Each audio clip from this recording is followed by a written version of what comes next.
महाराजांचं हे मंदिर झालेलं आहे त्याच्या मागे महाराजांची प्रेरणा आहे।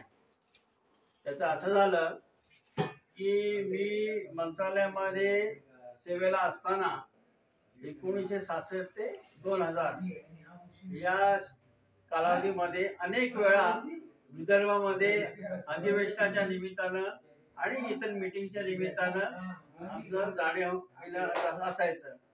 आणि त्यावेळेला प्रत्येक वेळेला पंजाबराव कृषी विद्यापीठाचा मला चांगला संबंध असल्यामुळे मी पंजाबराव कृषी विद्यापीठाच्या गेस्ट हाऊसमध्ये वस्ती करायचा आणि दुसऱ्या दिवशी महाराजांची दर्शन घेऊन पुढे नागपूरला जायचं असलं तर नागपूरला जायचं, नाहीतर इथं मी पंजाबराव कृषी विद्यापीठामध्ये कामकाज असलं तर ते करायचं। अशा पद्धतीने त्यांची आमची भेट झाली आणि काही प्रसंग माझ्यावरती आले।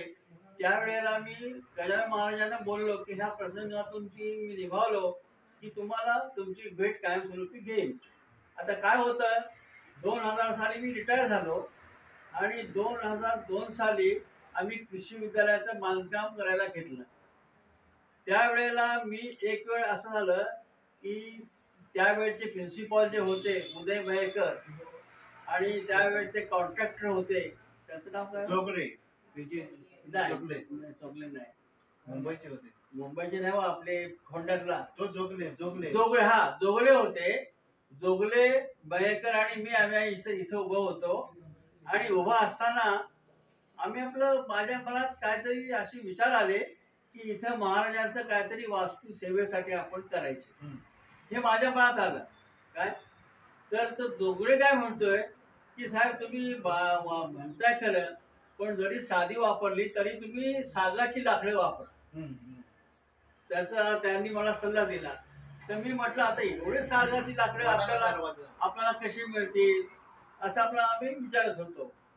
तर इतक्यात काय झालं चमत्कार की बोरगडचे छोटू पवार हे इकडे कवटीला जात होते बाईकवरून। त्यांनी मला पाहिल्यावरती बाईक थांबवली ह्या कोपऱ्यावरती आणि बाईक मागे घेतली आणि म्हणाले साहेब कधी आला? तर मी म्हटलं अमुक दिवशी आलो। बर ठीक आहे, काय गप्पा चालल्यात असं विचारतोय।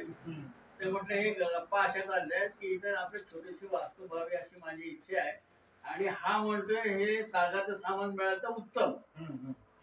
एवढंच आहे ना म्हणे, माझे 14 सागाची लाकडं तोडून ठेवलेली आहेत, त्याचं तुम्हाला किती आवडते घेऊन या। कधी ताबडतोब। म्हणजे हा जो चमत्कार आहे ह्याच्या मागचं देवाची कुठेतरी इच्छा असणार की ते इथे वास्तव्य करावं आणि माझ्या हातून ही जी वास्तू झाली ती देवाची प्रेरणा होती, त्यांचं सामर्थ्य होतं म्हणूनच झाली असं मी समजतो आणि त्यांचं ते इथं येणं होतं। अशा प्रकारे ही वास्तू झालेली आहे 2002 साली आणि तेव्हापासून यथाशक्ती आम्ही सेवा करतो। धन्यवाद।